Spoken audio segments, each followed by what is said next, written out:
així, no passarem cap pàgina al dictat dels que volen convertir els indults en la fi de la lluita independentista o que volen presentar-los com la fi de la repressió espanyola.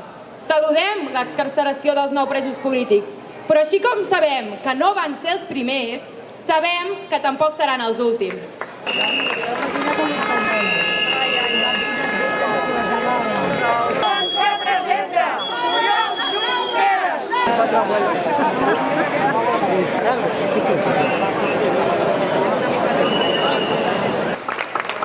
La repressió busca anul·lar-nos i dividir-nos, però sabem que l'única manera de fer front a aquest poder és amb un treball antirepressiu, unitari i polític.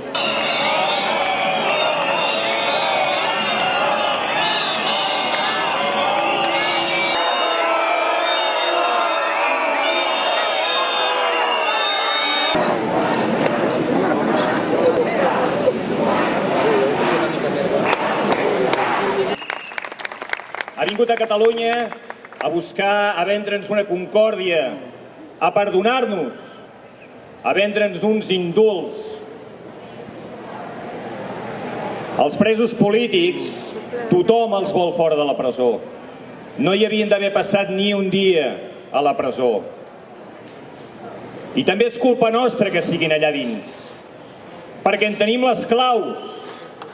I quan hi havia resolucions d'Europa, d'organismes internacionals que deien que s'havien d'excarcerar els presos polítics, els polítics d'aquí, els polítics independentistes catalans, no van moure ni un dit.